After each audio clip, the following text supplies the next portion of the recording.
চলো আজকে আমি তোমাদেরকে কিছু এমসিকিউ সলভ করা শেখাই, সেটা হচ্ছে বৃত্ত থেকে। তো আমরা এখানে 3টে এমসিকিউ নিছি, 1 2 আর এখানে একটা 3টা। তো একটু ভালো করে দেখে ট্রাই করো, কারণ এগুলোই হচ্ছে আমাদের প্র্যাকটিসের বিষয়। কারণ বোর্ড পরীক্ষা বা বিগত কয়েকটা পরীক্ষাতে এই প্রশ্নগুলো আসছে, তাই সেই ভিত্তিতে আমি আপাতত 3টা শেখাচ্ছি। তো 3টার মধ্যে প্রথম যে 1 নম্বর এমসিকিউটা ছিল সেটা বলছে গিয়ে, চিত্রে একটা ও কেন্দ্র বিশিষ্ট বৃত্তে ত্রিভুজ দেওয়া আছে, এবিসি একটা সমবাহু ত্রিভুজ। এই একটা ও কেন্দ্র বিশিষ্ট একটা বৃত্ত দেওয়া আছে এখানে, আর এ বি সি যে ত্রিভুজটা এখানে আছে সেটা হচ্ছে একটা সমবাহু ত্রিভুজ। এখন যেহেতু সমবাহু ত্রিভুজ বলছে, তাহলে আমরা জানি সমবাহু ত্রিভুজের প্রত্যেকটি কোণের মান হবে 60 ডিগ্রি। তার মানে আমরা বলতে পারি কোণ এ, কোণ বি আর কোণ সি এর মান হবে 60 ডিগ্রি। কারণ এই যে সমবাহু ত্রিভুজ মানে 60 ডিগ্রি অ্যাঙ্গেল ধারণ করে। এখন বলছে কোণ এ ও বি এর মান কত। কোণ এ ও বি, কোণ এ ও বি কোথায়? এ ও বি এই অংশটুকু। তো এই টাইপের যে এমসিকিউটা আছে এটা সমাধান করার জন্য দুইটা জিনিস খেয়াল রাখতে হবে। এখানে এ সি বি যে কোণ উৎপন্ন করতেছে সেটা হচ্ছে বৃত্তস্থ কোণ। এটা হচ্ছে বৃত্তস্থ কোণ, এবং এ ও বি যে কোণ উৎপন্ন হইতেছে সেটা হচ্ছে কেন্দ্রস্থ। অর্থাৎ আমি একটু লিখি এখানে, কোণ এ সি বি এটা হচ্ছে বৃত্তস্থ কোণ, আর এটা বলছে কোণ এ ও বি এটা হচ্ছে আমাদের কেন্দ্রস্থ কোণ। বৃত্তস্থ কোণ কি আর কেন্দ্রস্থ কোণ কি? বৃত্তের পরিধি বরাবর যে কোণ উৎপন্ন হয় সেটাকে বলা হয় বৃত্তস্থ কোণ, আর বৃত্তের কেন্দ্র বরাবর যে কোণ উৎপন্ন হয় সেটাকে বলা হয় কেন্দ্রস্থ কোণ। এটা আমরা একটি ভিডিওতে আলোচনা করছি। এখন আমরা জানি আমাদের এই কেন্দ্রস্থ কোণ হচ্ছে বৃত্তস্থ কোণের দ্বিগুণ। তার মানে কোণ এ ও বি হবে 2 ইন্টু কোণ এ সি বি। এখন কোণ এ সি বি ও ধারণ করতেছে কোণ সি কে। এখন আমরা বলছি যেহেতু এটা সমবাহু ত্রিভুজ, তার মানে 3টি কোণের মান হবে 60 ডিগ্রি। তাহলে সেই হিসেবে বলা যাবে এ সি বি ওর মানও হবে 60 ডিগ্রি। তাহলে উত্তর 120। তাহলে আমাদের অ্যান্সারটা হবে খ নাম্বার। এবার আমরা তারপরে যে 2 নম্বরটা ছিল সেখানে যাই। সেখানে বলছে ও কেন্দ্র বিশিষ্ট এবিসি একটা বৃত্ত এবং এবি বৃত্তের ব্যাস ভিন্ন জে। কোণ এ 45 ডিগ্রি হলে কোণ বি ও ডি এর মান কত? অর্থাৎ কোণ এ বলতে যে কোণের মান দেওয়া আছে, আর আমাকে বলছে বি ও ডি অর্থাৎ এই কোণের মান নির্ণয় করার জন্য। এখন আমরা একটু এখানে লক্ষ্য করি যে এটা হচ্ছে একটা জে ব্যাস ব্যতীত, আর ও থেকে পরিধি পর্যন্ত দূরত্ব ও এ এবং ও বি। এখন এই ও এ আর ও বি হবে সমান। কেন? কারণ কেন্দ্র থেকে পরিধি পর্যন্ত যে দূরত্ব সেটাকে বলা হবে ব্যাসার্ধ। তার মানে ও এ আর ও বি এই দুইজন হচ্ছে ব্যাসার্ধ। বুঝতে পারছো? তো এই দুইটা যেহেতু ব্যাসার্ধ, তার মানে আমরা এই ত্রিভুজটা ও এ বি যে এটা একটা সমদ্বিবাহু ত্রিভুজ। কিভাবে? কারণ ও এ আর এ ও বি সমান। তাহলে ও এ আর ও বি সমান হয় এটা একটা সমদ্বিবাহু ত্রিভুজ, এবং সমদ্বিবাহু ত্রিভুজের এটা হচ্ছে ভূমি। এই যে এ বি হচ্ছে ভূমি, এ বি ভূমি। তো যেহেতু এ বি ভূমি, তাহলে কোণ এ আর কোণ বি হচ্ছে ভূমি সংলগ্ন কোণ, এবং ভূমি সংলগ্ন কোণ পরস্পর সমান হবে। তাহলে কোণ এ আর কোণ বি সমান। যেহেতু কোণ এ 45, তাহলে কোণ বি এর মান আসবে কত? 45 ডিগ্রি। বুঝা গেছে? তাহলে এখন আমরা যেহেতু কোণ বি এর মান পেয়ে গেছি, আর এটা তো লম্ব, কারণ যেহেতু মধ্যবিন্দুতে ও ডি আমরা লম্ব টানছি, তার মানে এই ও ডি বি এটা হবে 90 ডিগ্রি।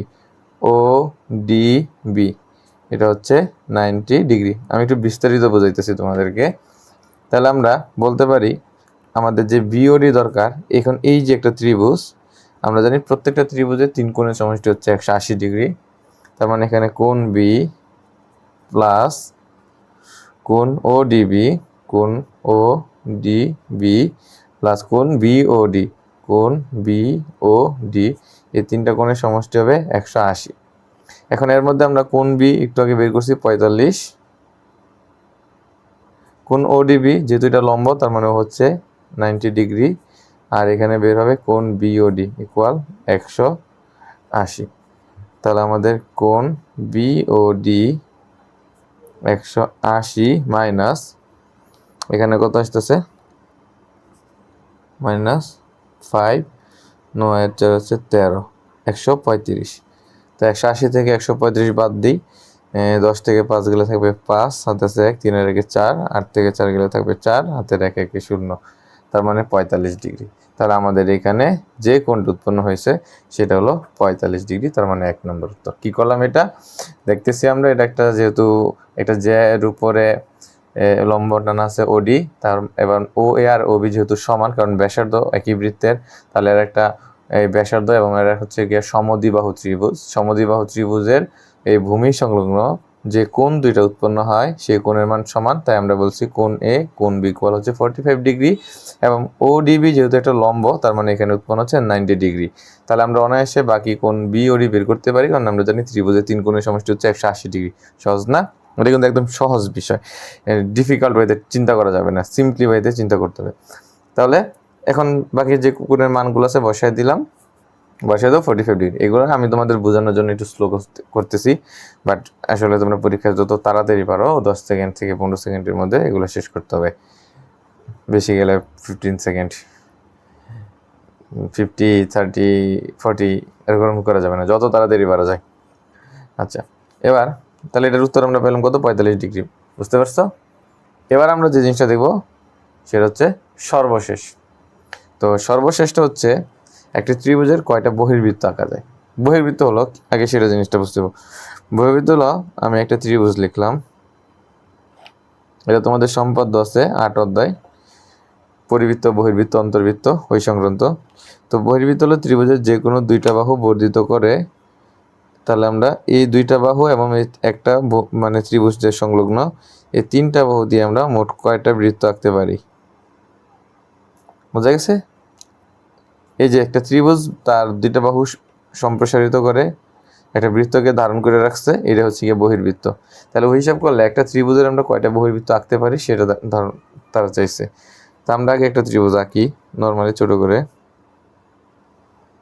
এই যে। তো যেহেতু 3টা বাহু আছে, আমরা 3টা বাহু 3 দিকে বর্ধিত করি, এদিকে একটা, এদিকে একটা, এদিকে একটা, আবার এদিকে, তারপর যাবো কোন দিকে, এদিকে, আর হচ্ছে এদিকে। তাহলে হিসাব করলে আমরা কি পেয়েছি? এই যে একটা বাহু সংলগ্ন আছে, আমরা এইখানে একটা বৃত্ত আঁকতে পারি। আমি বৃত্ত সইতেছে না আসলে, ধরে নাও আনুমানিক।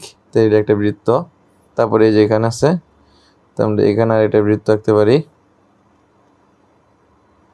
ঠিক আছে? কারণ ত্রিভুজের বাহু সংলগ্ন হতে হবে, যে একটা বাহু সংলগ্ন, এই যে সংলগ্ন, আরেকটা আছে কোথায়? এই যে এখানে। এটা একটু বড় হবে, আমার বৃত্ত হইতেছে না, ডিম্বাকার হয়ে গেছে সবগুলা, বৃত্ত না, বৃত্ত মনে করে নেই আর কি, ঠিক আছে? আচ্ছা, তো দেখো বৃত্ত হয় না আলটিমেটলি। তার মানে আমরা কয় রাখতে পারছি? 1, 2, 3। এখানে সম্ভব না কেন? তো এই যে এই গ্যাপে সম্ভব না, কারণ কি এই গ্যাপ 3টা আমার ত্রিভুজকে স্পর্শ করতেছে না, বরং ত্রিভুজের বাহিরের পার্ট। আমার ত্রিভুজের 3টা বাহুর মধ্যে স্পর্শ থাকতে হবে। তাহলে আমরা যদি 2টা বাদ দিই তাহলে একটা, আরেকটা বাদ দিলে 2টা, এবং এটা যদি ধরি 3টা, তাহলে আমরা একটা ত্রিভুজের সর্বোচ্চ 3টা বহির্বৃত্ত আঁকতে পারবো। আমি সর্বনিম্ন আছে কয়টা? একটা। 3টা বহির্বৃত্তের বেশি আঁকা যাবে না। এই প্রশ্নটা বিগত কয়েকটা বার মানে বোর্ডে অনেকবার আসছে, তাই আমি বাছাই করে 3টা প্রশ্ন আজকে সমাধান করে দেখালাম। তোমরা একটু বারবার ভিডিওটা দেখো, দেখে খাতা নিয়ে একটু প্র্যাকটিস করো, কারণ এটা আসলে গুরুত্বপূর্ণ। তাহলে এই জিনিসটা মাথায় রাখবে, একটা ত্রিভুজের বহির্বৃত্ত আঁকা যাবে 3টা। এখন বহির্বৃত্ত কি?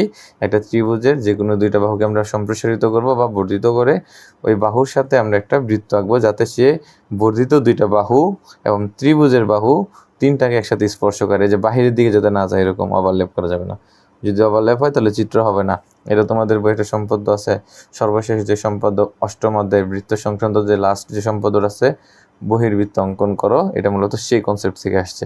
বাট এখানে আমরা রাখছি একটা, আর এখানে দেওয়া আছে হচ্ছে 3টা, এবং এটা নিয়ে উদাহরণ একটা সম্পদ দেওয়া আছে, ওইটাও তোমরা প্র্যাকটিস করবে, এগুলো একটু বেশি গুরুত্বপূর্ণ। তাহলে আজকের আমাদের যে এমসিকিউ শর্টে 3টা পার্ট ছিল, 3টা আমরা করে ফেলাম। পরবর্তীতে আমরা অন্য কোনো দিন অন্য কোনো টাইপের এমসিকিউ সমাধান করে দেখাবো।